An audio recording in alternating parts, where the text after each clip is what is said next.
하나님 말씀은 신약 성경 골로새서 2장입니다.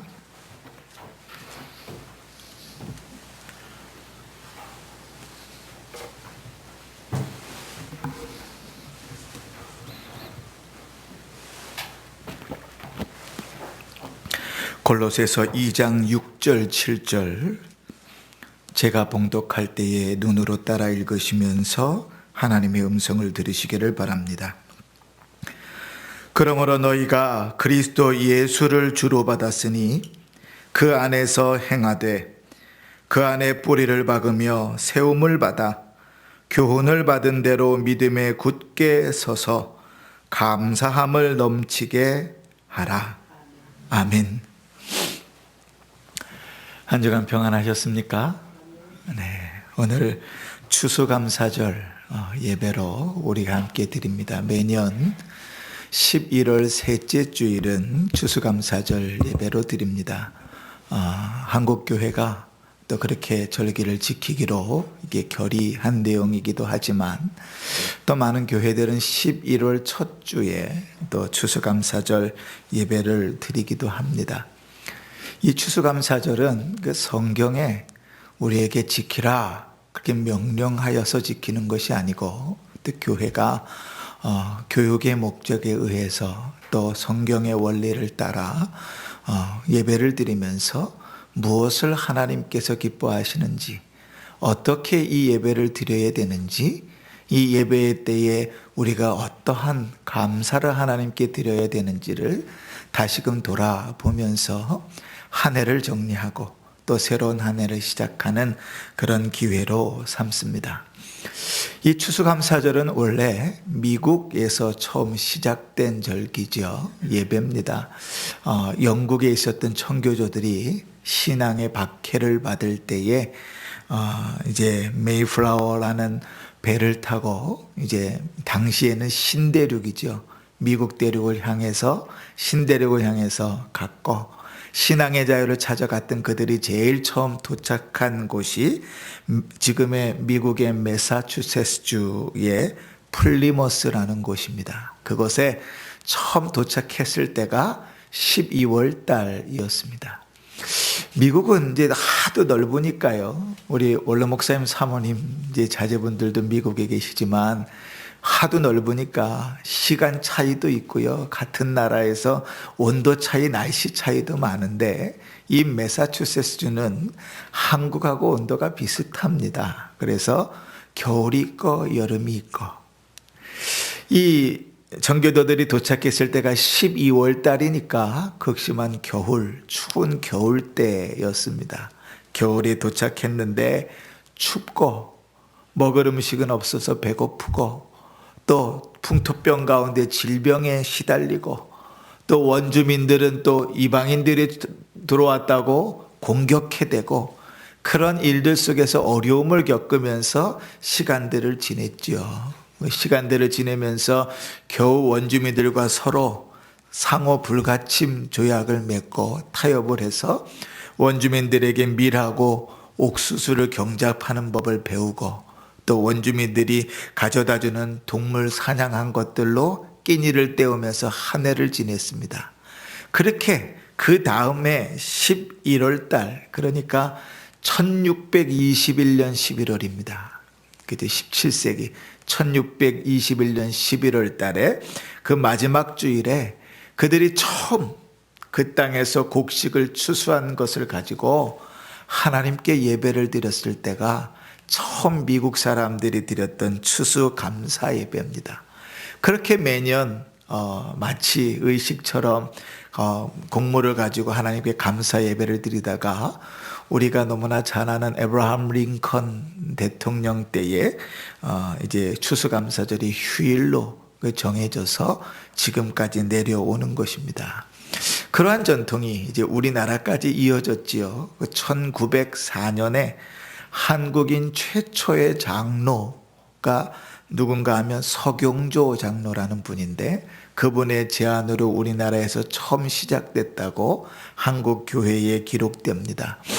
처음 시작된 데가 11월 10일이었다 이렇게 기억되는데 시간이 좀 지나면서 미국 선교사인 알렌 선교사가 입국한 날을 기념해서 매년 11월 셋째 주 수요일 날 모여서 추수감사 예배를 드렸다 그래요. 그러면서 시간이 좀 지나면서 11월 셋째 주 수요일 날 모이던 것이 셋째 주 주일날 모여서 추수감사 예배를 드리게 됐습니다. 당시에는 농경사회였으니까요. 추수한 것을 가지고 하나님께 추수감사 예배를 드리는 것들이 어색하진 않았겠죠. 그러나 지금 우리나라를 누가 전 세계 어느 나라에서 농경국가라 그렇게 말하는 사람이 있습니까? 그런 사람 없습니다. 그죠? 우리나라는 이제 더 이상 농경국가로 알려져 있지 않고 우리는 한국 그러면 K-팝, 반도체 이런 걸로 유명하죠. 그죠? 산업으로 유명한 나라가 돼버렸습니다. 문화, 산업. 그러니까 더 이상 우리는 추수한 것으로 하나님께 감사할 명분은 없습니다. 그러나 우리가 이제 추수감사절 예배를 드리면서 꼭 기억해야 될 것은 추수감사절의 중요한 것은 곡식이 아니라 감사이거든요. 그러니까 내가 무엇으로 하나님께 감사할까? 특별히 교회가 하나님께 감사하는 것이 중요해서 1년에 딱 하루를 정하여 감사의 예배를 드린다면 도대체 내 인생에서 나는 무엇으로 하나님께 감사해야 될까? 이런 것들을 좀 생각해 봐야 되겠지요. 그래서 추수감사절 때 추수감사 예배를 드리면서 중요한 것은 헌금이 아니라 우리가 지난주에 광고했던 것처럼 한 주간 동안 감사의 제목들을 세워보면서 하나님 앞에 무엇으로 감사할 수 있는가? 그것을 찾고 우리 마음속 깊숙한 곳에서부터 마치 지하수가 팍 터져 오르듯이 하나님께 그러한 감사를 드리며 예배할 수 있을 때 우리는 진정 하나님께 감사 예배를 드릴 수 있는 겁니다. 그러니 우리가 이 추수감사 예배를 드리면서 두 가지를 좀 생각했으면 좋겠어요. 첫 번째 무엇인가 하면 무엇에 감사할 것인가. 그 두 번째는 얼마나 감사하며 사는가. 이 두 가지를 좀 생각하면서 우리의 신앙을 좀 돌아보면 좋겠습니다. 여러분, 우리는요, 감사한다 그러면 늘 상대적일 때가 많습니다. 예를 들면 이런 거예요. 무엇보다 좋은 것을 얻어서 감사. 그지? 저 최권사님 가진 것보다 내게 더 좋으니까 감사한 거예요. 그지? 그렇게 감사할 때가 더 많죠. 누구보다 잘 되어서 감사. 저기 김집사님네보다 우리 자식들이 더 잘 돼서 감사. 늘 우리는 그 상대적으로 비교를 해야 된다고요. 심지어는 누구보다 나쁘지 않아서 감사. 그지? 저 사람은 저렇게 아픈데 나는 건강해서 감사. 저 사람은 돈이 없는데 나는 돈이 있어서 감사. 사실 이런 사고는 신자의 사고는 아닌데 어찌됐든지 우리는 그렇게 비교해 가면서 감사거리들을 찾습니다. 그런데 이렇게 감사하는 것에 아주 치명적인 맹점이 있습니다. 그게 뭔가 하면 그렇게 감사할 때 감사하지 못할 때가 훨씬 더 많다는 거예요. 여러분, 우리가요, 나보다 잘된 사람을 보면서 사는 게 더 익숙합니까? 나보다 못한 사람을 보면서 사는 게 익숙합니까? 그치요? 우리는요, 못한 사람을 보면서 위로받고 힘을 얻어서 사는 것보다 나보다 잘된 사람들을 바라보면서 혼자 슬퍼하고 애통해하고 안타까워하며 사는 인생이 훨씬 더 많아요. 그러니 그게 상대적으로 감사를 생각하다가 보면 우리는 감사하지 못할 때가 너무나 많고 감사한 것도 정말 감사한 것도 진정으로 감사하지 못할 때가 많습니다.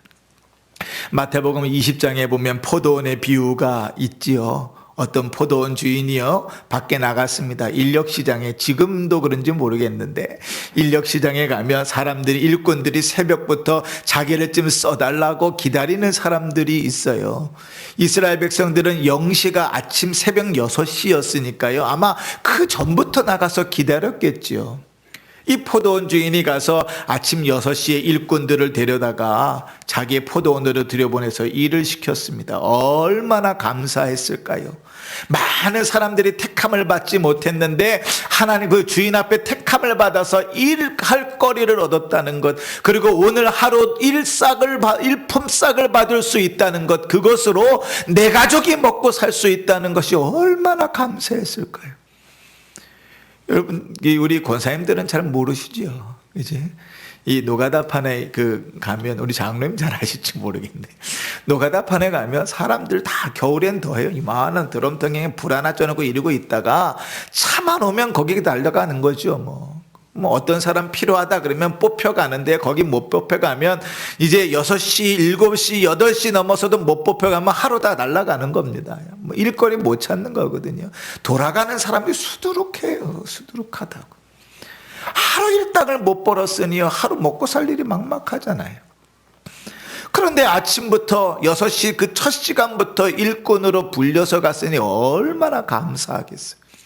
근데 이 포도원 주인이 돈이 많았는지 아니면 일거리가 많았는지 아니면 마음이 좋은지 모르겠지만 중간중간 일터에 나가는 일꾼들이 있는 곳에 나가는데 여전히 일을 못 구해서 남아있는 사람들이 있는 겁니다.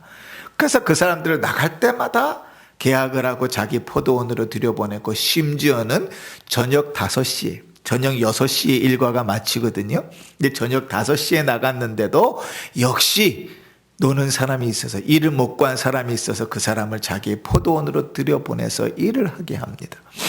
그러니까 5시에 일을 받아서 들어갔으니 1시간이나 제대로 일을 했겠어요. 그리고 이제 6시가 돼서 사람들을 쫙 줄을 세워놓고 그날 품삯을 주는 겁니다. 그런데 아침에 일찍 온 사람부터 주지 않고 가장 늦게 온 사람부터 돈을 주는 거예요. 그런데 마지막 1시간도 채 일하지 않은 사람에게 한 데나리온을 딱 줬습니다.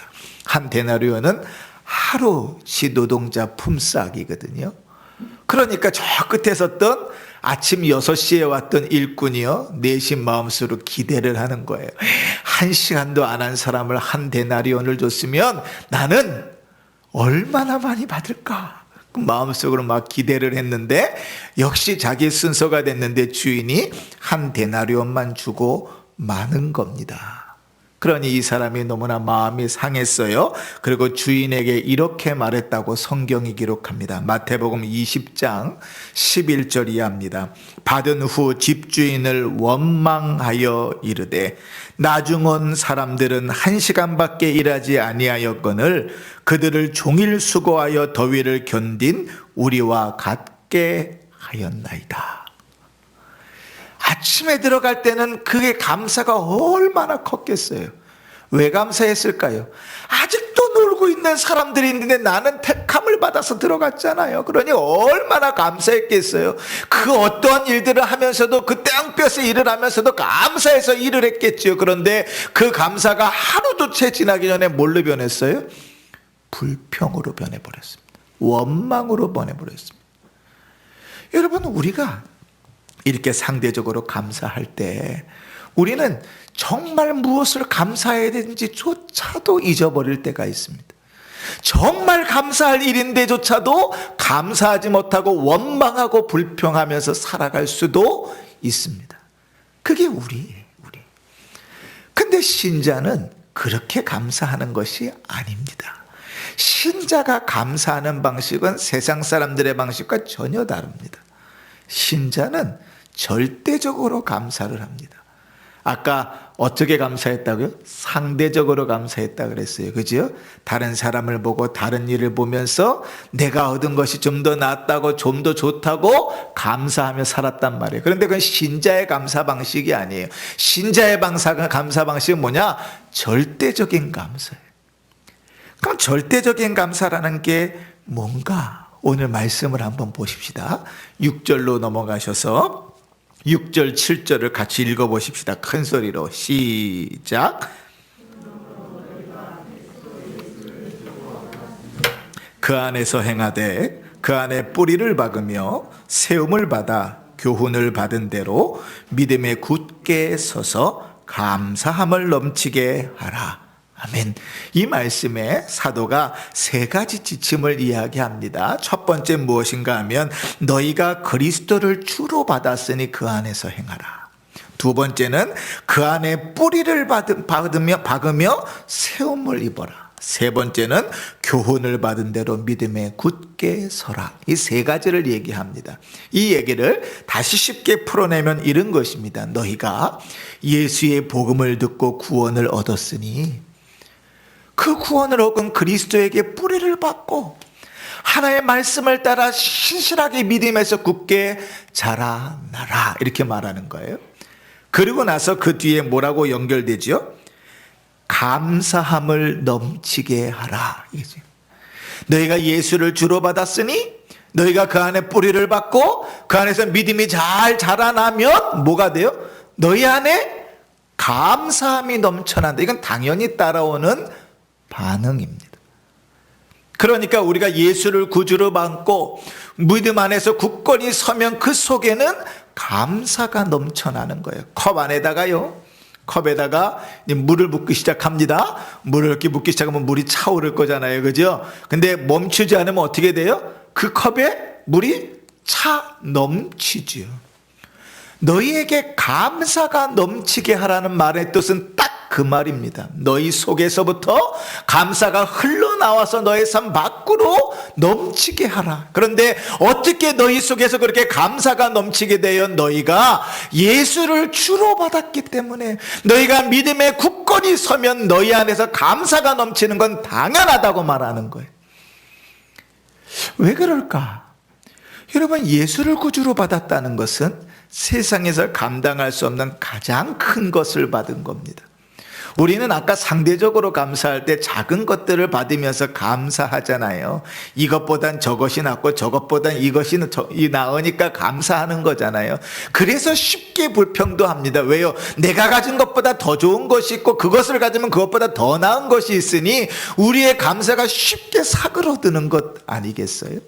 그런데 하나님께서 우리에게 감사가 넘치게 하라 하실 때 그 감사의 동기는 무엇인가 하면 너희가 예수 그리스도로 말미암아 구원을 얻었으니 구원을 얻은 그 기쁨 속에서 감사가 넘치게 하라 하는 것입니다.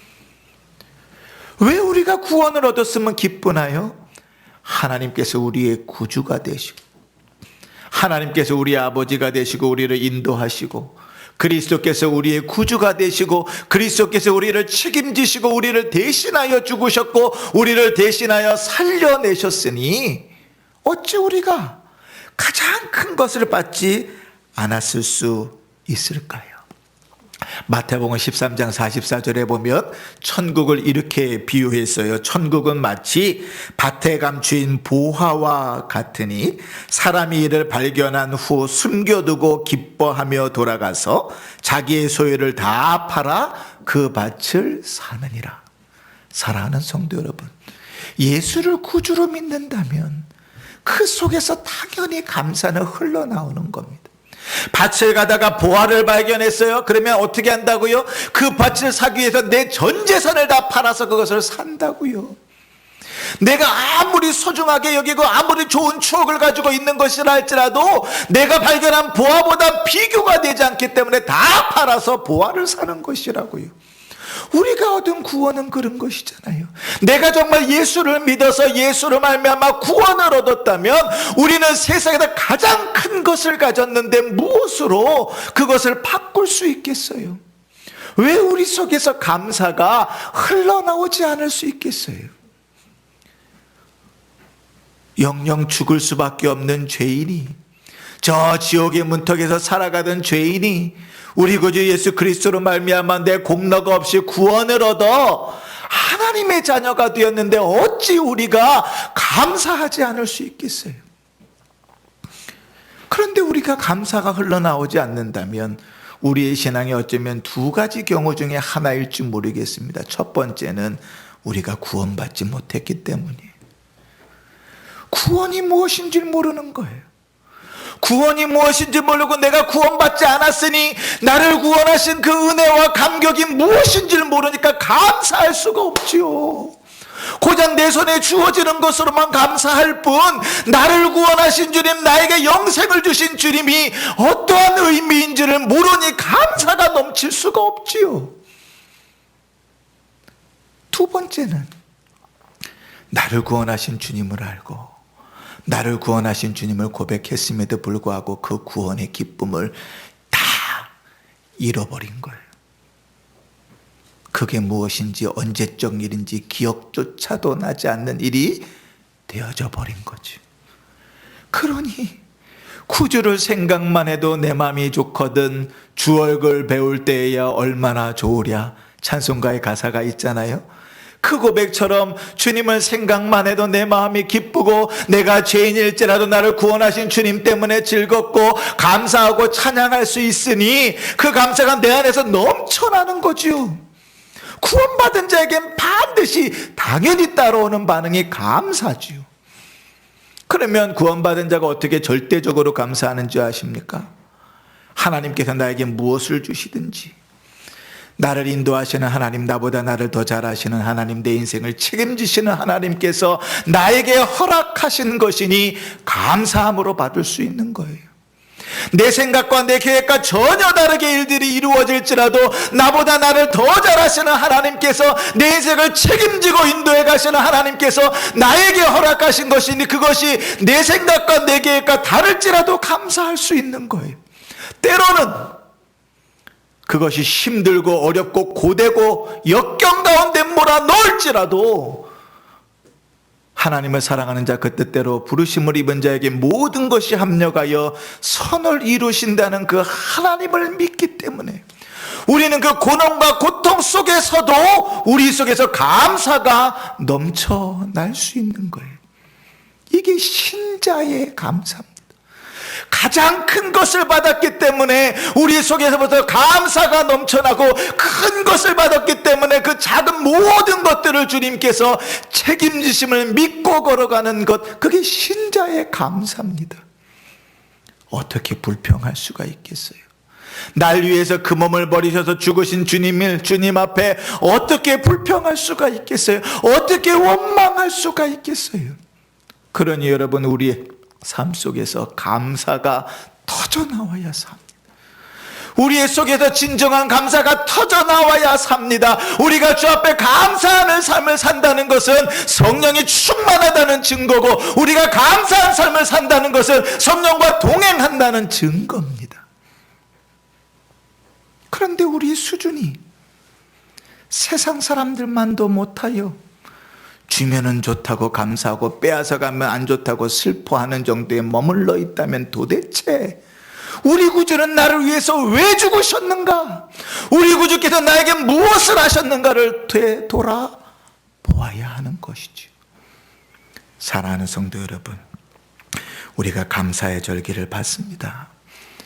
하나님 앞에 절대적인 감사를 드리는 자에게 감사는 그 사람의 신앙의 수준과 연결됩니다. 언제 감사하는가, 언제 감사할 수 있는가가 그 사람의 신앙의 수준입니다. 무엇에 감사할 수 있는가가 그 사람의 신앙의 수준입니다. 어떻게 감사할 수 있는가가 그 사람의 신앙의 수준입니다. 여러분, 너희가 그리스도를 주로 받았으니 그 안에 뿌리를 받고 주의 교훈하심을 따라 감사가 넘치게 하라. 이 짧은 말씀 가운데서 우리의 감사를 돌아보지 않겠습니까? 추수감사절 예배를 드리면서 우리의 삶에서 감사를 점검해 봤으면 좋겠습니다. 성도에게 있어서 감사의 반응은 감사가 넘쳐나는 것, 마치 물이 터져나오듯이 우리 속에서 감사가 터져나오는 것, 마르지 않는 샘물처럼 우리 속에서 감사가 넘쳐나는 것, 그것이 신자의 삶입니다. 우리 안에서 감사가 터져나와야 됩니다. 우리의 삶에서 감사가 터져나와 흘러넘칠 때 주와 동행하는 삶들의 기쁨을 맛볼 수 있을 것입니다. 사랑하는 성도 여러분, 우리가 받은 것을 전혀 우리 자신의 공로로 돌리지 않고 그것이 무엇이든지 하나님의 은혜로 받는다면 어떻게 우리가 감사하지 않을 수 있겠습니까? 내가 노력하고 내가 힘쓰고 내가 애써서 받은 것이라 생각하니까 감사가 없을 수밖에요. 그런데 내가 가진 것 그 어떤 것도 하나님의 은혜가 아니면 받을 수 없다고 고백한다면 어찌 그가 감사에 인색할 수가 있을까요? 그지요?